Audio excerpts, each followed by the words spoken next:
So this shouldn't come as a secret to anybody who's been keeping up with me. You're in my Discord or my Twitter, linked down in the description down below, by the way, that I've been a very big fan of Kamen Rider over the last year. I've really been getting into the series, and I'm actually going on a huge binge for the Heisei era, which is not the old Kamen Rider stuff from like the 70s, but it's the Kamen Rider shows from 2000 to 2018.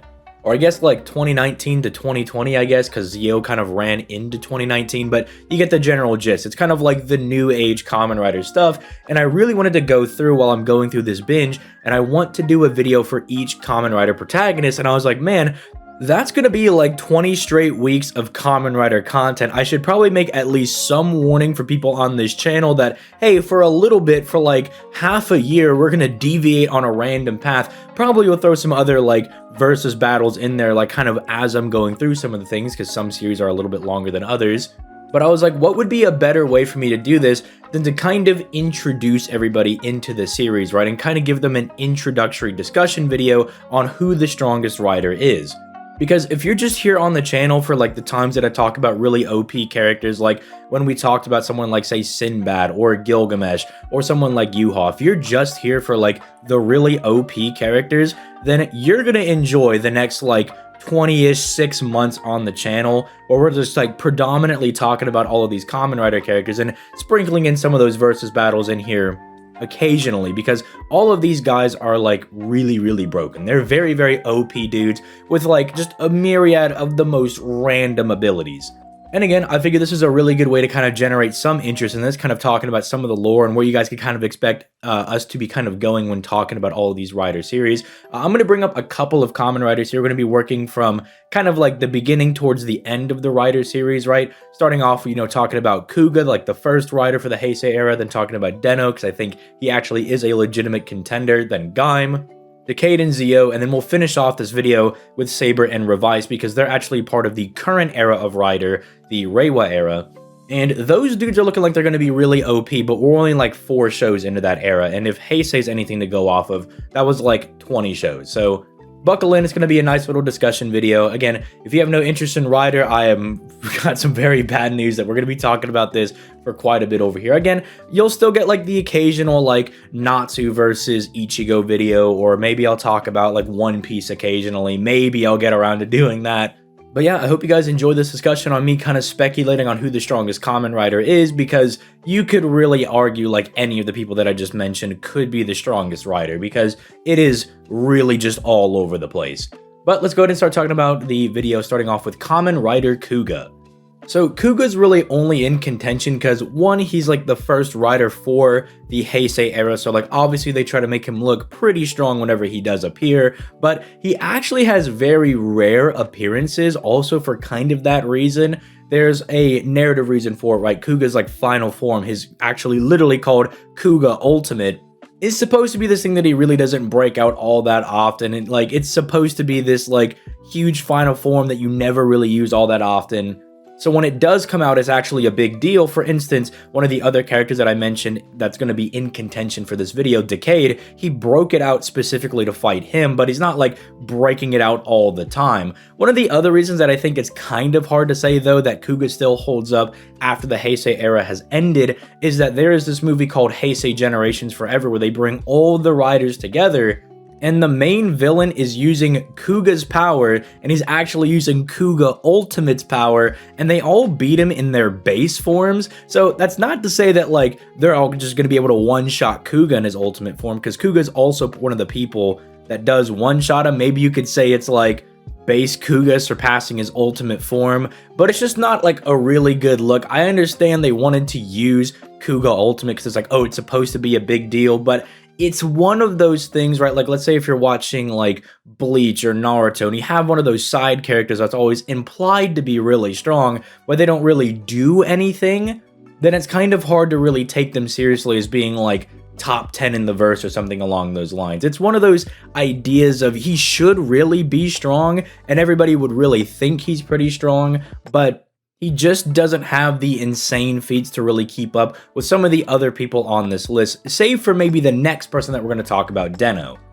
So Deno's on here because Deno, I would say, is like the first like debate goonery character that really appears in Kamen Rider, because he's like the first guy where they say, oh, you're a singularity point, basically meaning that he kind of has a level of acausality, right, where changes in the timeline don't affect him. He's blatantly one of the Kamen Riders that time travels. I mean, there's literally like a goofy character in the show that runs across like right next to the time traveling train, or even like the main character, well, I guess quote unquote pretty much main character, Momotaros at least now, is able to like hang on to the train as it's traveling through time, and he's like waving around. So like they're like the most like goofy OP people. But in that same movie, the Heisei Forever movie, where they bring everybody together, one of the main plot points is that the Kamen Riders are actually viewed as fiction by everybody else, right? Because they are fictional characters. Spoiler alert, hot take, Kamen Riders aren't actually real. They are just actually a TV show, and that's the plot, is that they go from being in their own TV shows to transcending that fiction and becoming real people, which is really broken. But the thing is, they have to like actively try to do that during the movie. Deno the entire time was just bullying in reality. Like apparently where they're trying to say that like every other Kamen Rider is like a fictional character, Deno apparently already just viewed everybody else as fiction. And it's one of the reasons that like you could make a pretty solid argument for him being really high up there. It's just, it does conflict with a few things with like Decay and Zeo, but it would kind of be like saying that Aizen is the strongest character in Bleach. Like it's a very based take to have. It's a very like interesting argument you could maybe make, where it's like, well, you probably feel like it's not 100% true, but it's like an interesting case you could maybe put together, and it would have some merit to it depending on how you argue it. But because that's like the only thing that Deno has going for him there, and there are other feats of writers also being able to transcend their fiction, as we'll get into with the most recent writers at the very end of the video, where things get a little broken. But yeah, it's kind of like Deno's the first one where we start getting like blatant like versus battle feats of like people like time traveling, people destroying timelines, people transcending fiction. It's where things start to get a little crazy in my opinion, although Gaim might arguably be a little more broken than that.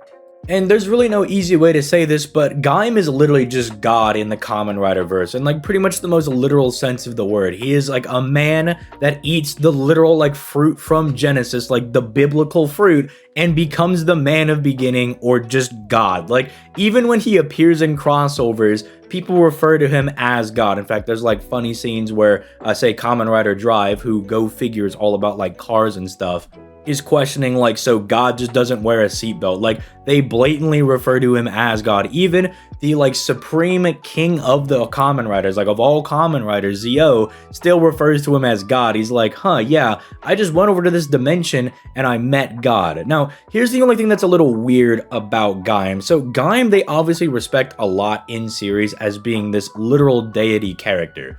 But where things get a little strange is some of the next characters we'll talk about, Decay and Zeo, arguably have more merit to maybe being stronger than Gaim based on like what they're supposed to be and what they represent in the Rider verse.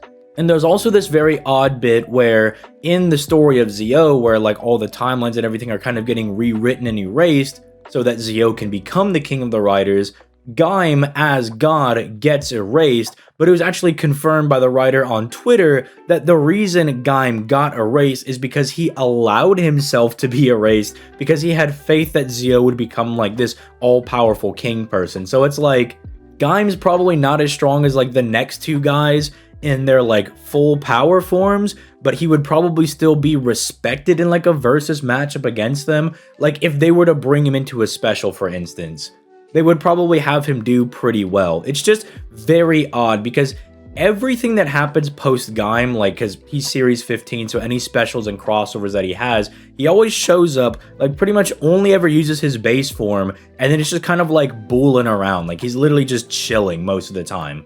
He'll help with the conflict, but realistically, it doesn't seem like he's trying too much. It looks like he's just having a fun old time. So Gaim's a little bit of a weird one because they're like, yeah, he's God. Everybody calls him God. No matter like how strong the person is in verse, they call him God. But I guess a really good way of maybe explaining what it would be like, because I know a lot of people on my channel have seen Bleach, hence the name Bleach Hub. If you were like, well, what would it be like? Because you were saying that Deno would be like saying that Aizen is the strongest, then what would be saying that Gaim is the strongest would be like? It'd be like saying that Ichigo was the strongest, right? Like, you would have a lot of merit for saying that end of series. You'd be like, well, he did beat Yuha technically, right? He did have like the feats for doing that. Everybody respects him. He literally has like a godlike status in Bleach.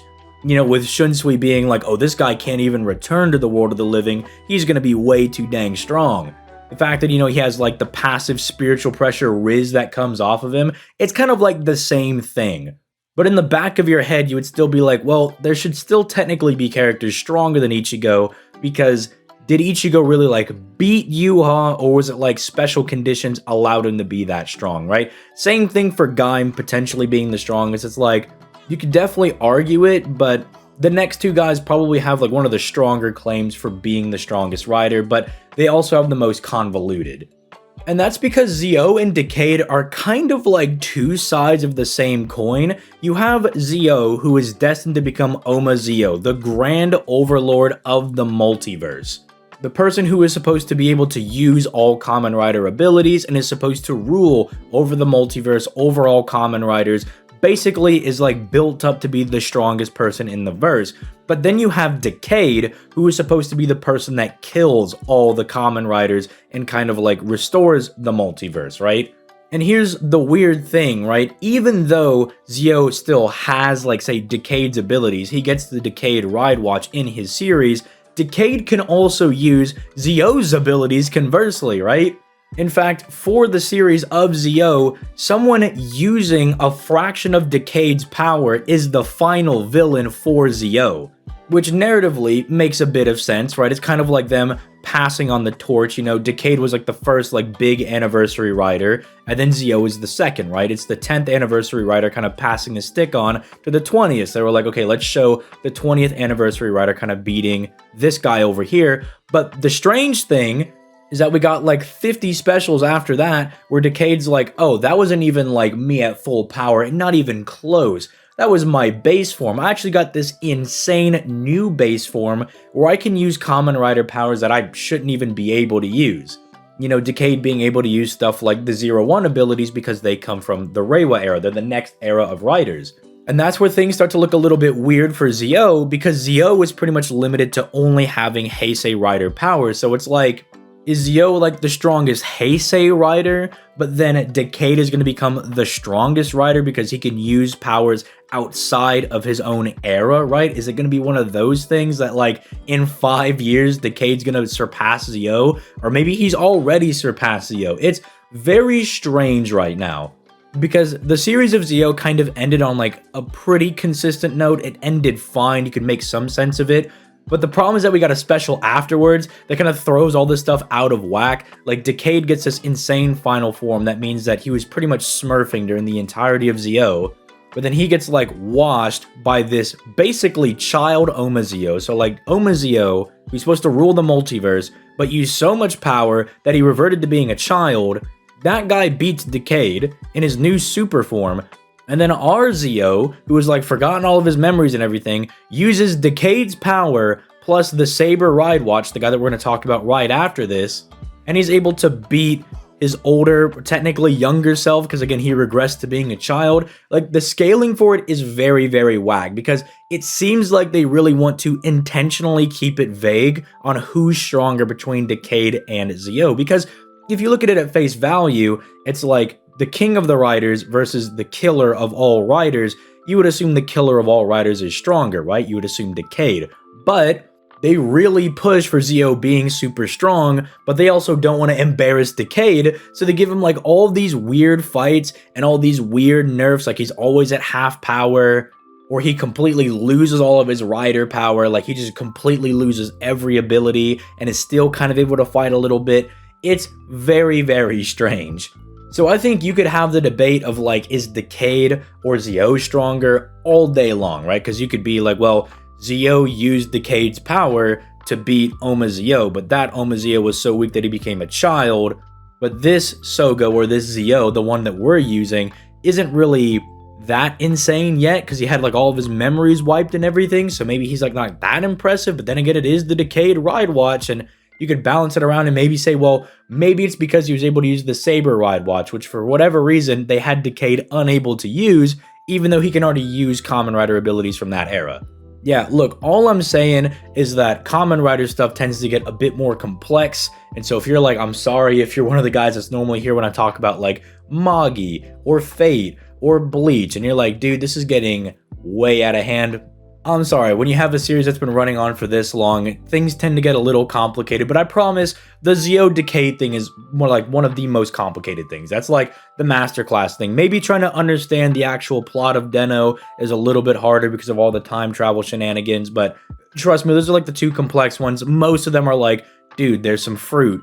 Delicious. It made me stronger. Dude, a car? No way. I'd turn into the car. Punch, punch, kick, kick. You know, all that good stuff. Now we can talk about some of the new age riders, Kamen Rider Saber and Kamen Rider Revice. These are kind of seen as like the strongest riders currently. They're in the new era right now. And that's because you remember that like transcending reality, transcending yourself being viewed as fiction, that whole ordeal we talked about that we had in that like Heisei Forever movie. Well, Kamen Rider Saber kind of does that, but on a bit of a higher level. I mean, the dude actually talks to the author of Kamen Rider and is like rewriting everybody's story. So it's kind of seen like, okay, so Saber also does the transcending fiction thing, but then he rewrites every other Kamen Rider. So surely he's the strongest. But then here's where things get a little whack, because this was also meant to set up the newest rider. Well, I guess was the newest rider. We're on Geats now. Revice was the last series, but it was meant to set up Revice as the 50th anniversary rider, who not only comes after Saber, so he's not getting rewritten, but two, the author says he has no idea who this guy is. Like, he had no concept of this writer even existing. So he's even outside the author's own bounds of like his own logic.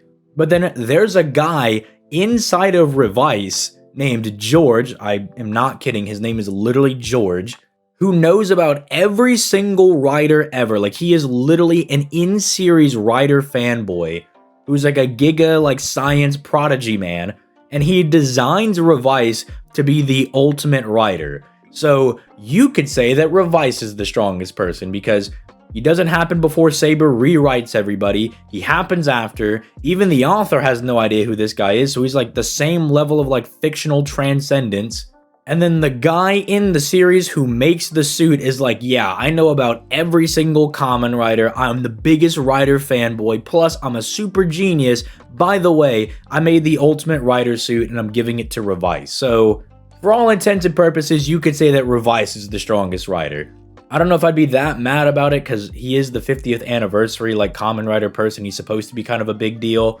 But then again, the Revice series is really goofy. The main protagonist literally runs a bathhouse, right? You have this like potentially strongest Kamen Rider, right? This like multiversal like insane entity, right? With like a page of hacks.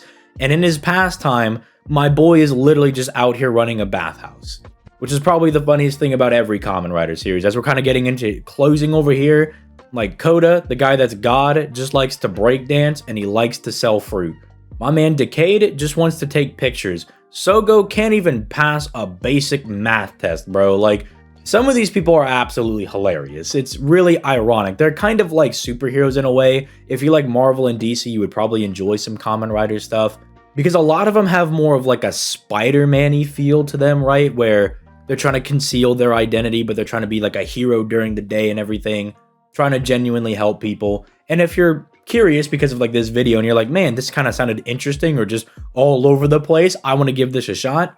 Honestly, you could pretty much start anywhere in Heisei, because a lot of the stuff, like, they don't really connect with each other until you get to like specific specials and specific movies. So realistically, you could just find a Kamen Rider plot that you want to watch, or something that just sounds interesting to you, and you could just go watch that and jump around. You could start watching like the 5th series, that's Blade, jump to Gaim, that's 15, go back to Decade at 10, and then go to 20 as Zeo. Obviously, some of the anniversary guys like Decade and Zeo are a bit better if you can get the references for the stuff they're trying to do as anniversary series. But if you want my personal recommendation, Gaim, the 15th Rider, I think is very good, written by the same guy that did Fate Zero, so you know that series is absolutely bullying, and it's very depressing, so you can enjoy doing that. Kamen Rider Build, the 19th one, I've actually used one of their characters in a video and had him, you know, kind of beat up U-Haul, because he does. And if you'd like to explore that, you know, go watch Kamen Rider Build. I also think Kamen Rider Deno is really good if you want like a power scaling series because they're really strong, and if you just really enjoy like fun characters. The plot's not super great in Deno, you definitely watch it because the characters are very entertaining, but it's still something that I could recommend. But yeah, I guess if I had to recommend one more, I would recommend X-Aid, just because I think X-Aid is a very like beginner friendly one. I don't think it's the best, but it has characters like Gaim in it who are going to be in like 18 different series and are just an absolute treat to see on screen. Like Gaim is like Aizen if Aizen was absolutely out of his mind, right? So it's very entertaining to watch. So if you found this video and this discussion at all just interesting, feel free to go check out any of those series. And keep in mind, yeah, I'm going to try to keep some of the standard anime content kind of going on the channel, some of the power scaling stuff, but I'm also trying to branch out a little bit. And I'm like, you know what? I want to talk about some of these goofy Power Ranger looking dudes, right? That are stupid dummy OP, so I'm going to do that, right? And I hope to see a lot of you guys join me for the ride, because we're going to be here for a while. I'll try to do some standard versus stuff in the middle of all of them, but you know, if it happens, it happens, because boy howdy do we got a lot of dudes to talk about. But I'll catch you guys in the next video. Leave your thoughts in the comments down below, leave a like, all that good stuff, and I am out of here.